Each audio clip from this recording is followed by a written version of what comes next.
Bonjour, je m'appelle Artémisia, je suis maman de deux enfants, un de 15 ans, bientôt 16, qui est en classe de seconde, et un de 7 ans qui est en CE1. Multidys, Luca, dysgraphique, dysorthographique, dysgraphique, a un parcours assez standard, a suivi l'école, en école privée, qui ont été assez bienveillants et ont suivi les adaptations. Et cette année, classe de seconde, ce qui a été pour lui plus problématique, vu que c'est un hyper émotionnel, le rythme, des pauses beaucoup trop courtes, que 30 minutes pour déjeuner, une charge du coup de travail plus lourde.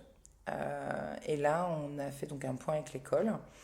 Et c'est vrai que c'est l'école qui m'a proposé le CNED, parce que au Covid, qui a eu beaucoup l'école à la maison, il a excellé, vu qu'il avait cette avance. En fait, lui, il était en sixième, et il avait l'avance comparé aux autres avec l'informatique. Donc lui, ça ne l'a pas posé de problème, mais au contraire, ça l'a même aidé, parce qu'il a pu on va dire, s'isoler, ne serait qu'un copain qui prend une gomme et hop, il était parti. Bah là, il se concentrait, il travaillait moins au final, et il a vraiment excellé, il a fini à 18 sur 20 de moyenne.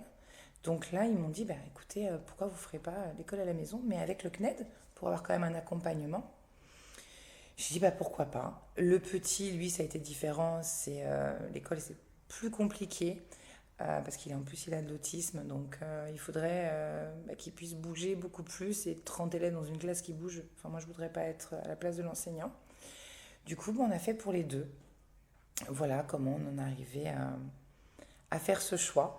Même si au départ moi j'avais très peur parce que je suis pas professeur, alors le programme c'est bien en primaire, pourquoi pas, mais là le bac, moi je n'ai pas fait le bac général, et je me suis dit, est-ce que je vais pouvoir? Mais en fait, il y a énormément d'outils qui nous permettent. Et c'est vrai que pour l'instant, nous, ça match.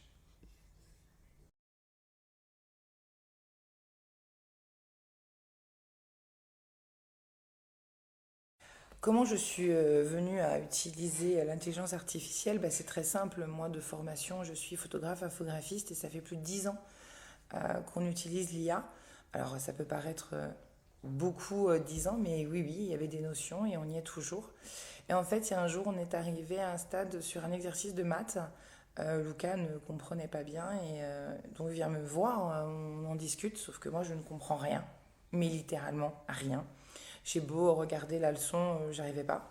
C'est là où je me suis dit, bon allez, hop, chat GPT, bonjour, voilà la leçon, explique-moi, afin que je comprenne en fait, pour aider mon fils. Donc je fais les bons prompts, et là en effet il m'explique. J'ai beaucoup d'exemples, d'exercices, et ainsi de suite. Et là, j'ai pu aider mon enfant. Et c'est là où on se dit, bon, pourquoi s'en priver?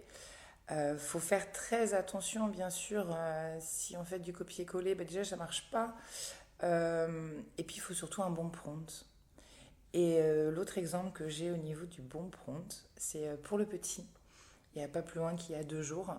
Moi, j'utilise donc un prompt pour m'aider sur une création graphique. Euh, et puis là, le petit, en fait, qui lui a eu beaucoup de mal à se mettre à l'école, là, il avait aimé une histoire d'un enfin un requin préhistorique. Et là, son défi, c'était de montrer au monde que si ça existait. Et je lui dis, bah, écoute, il faudrait que tu te mettes à fond à l'école, bien écrire, bien lire, et comme ça, tu pourras en faire ton métier et le prouver. Et donc, c'est devenu son moteur. Et du coup, il s'est mis bien à travailler. Et hier, quand il m'a vu sur cette image, il me dit, oh, maman, moi aussi, je pourrais faire avec le bloop. Je dis, bah oui, bien sûr, si tu veux. Et donc là, je lui laisse. Et là, il s'applique à écrire une phrase, à faire attention à l'orthographe du mot, qui pour lui était mais plus que compliqué et qu'il n'arrivait pas à faire. Et là, il l'a fait vraiment avec engouement et plaisir.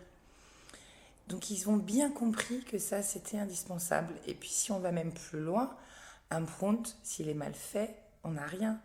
Mais quand on le fait bien, on a quasi la moitié de la réponse à notre question. Donc c'est une aide, oui, géniale, parce que ça ouvre toutes les portes, mais il y a énormément de la part de l'élève ou de l'accompagnement. Un autre point, les réponses qu'une intelligence artificielle peut nous donner, c'est pareil, c'est toujours à surveiller, à vérifier. Par exemple, rien que dans le droit, j'étais à la fac l'année dernière pour finir ma licence. il va pas avoir toujours le bon vocabulaire ou va faire une faute, ne serait-ce que des majuscules sur des mots importants. Tout ça, c'est à prendre en considération. Alors, bien sûr qu'en vérifiant la réponse, on lui dit, je pense que tu as fait une erreur, il va rectifier l'erreur, mais ça permet de toujours remettre en question aussi les réponses et ça emmène du coup l'élève à aller beaucoup plus loin. Le copier-coller ne sert à rien avec une intelligence artificielle. Et c'est là où il faut que les gens se rassurent, aussi bien les professeurs que les élèves, que les parents.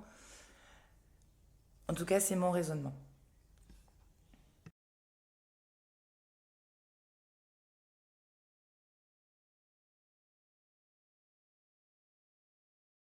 Le CNED, je trouve qu'il a anticipé aussi tout ça. De toute façon, si on devait prendre historiquement, le CNED, avant qu'Internet existe, on envoyait les copies écrites. Et déjà là, ils n'avaient pas la certitude que c'était bien l'élève qui écrivait. Ça aurait pu être quelqu'un. Donc ils avaient déjà des systèmes comme ça pour vérifier. Et à l'heure actuelle, ils le vérifient aussi très bien. Oui, il y a toujours des évaluations à envoyer, que l'élève va remplir, envoyer, écrire.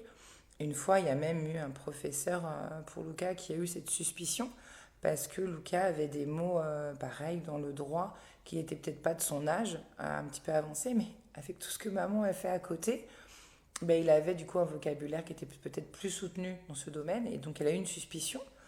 Pour moi, de toute façon, toutes les évaluations, il le fait à côté. Donc, j'ai contacté le professeur, on a eu une discussion et ça s'est très bien passé. Elle l'a bien compris parce que c'est souvent des profils aussi atypiques qui font le CNED. Notamment, ça peut être, je sais pas, moi, un papa qui accompagne son élève mais qui maîtrise la physique-chimie aura de toute façon une avancée dans ce domaine comparé à une maman qui fait plus de français.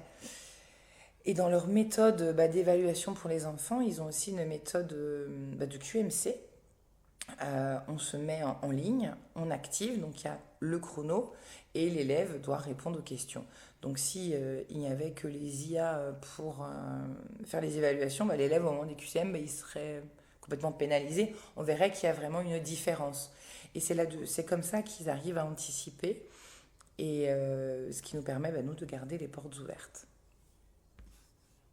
Moi, je voudrais qu'on puisse surtout bien comprendre que pour moi, ça a été salvateur en tant que tutrice, l'IA, parce que c'était une année de test, le CNED, et avec toujours cette peur de mal accompagner son enfant. Bah là, j'ai pu voir qu'avec tous ces supports, aussi bien du CNED, Internet, les IA, que bah, tout était possible.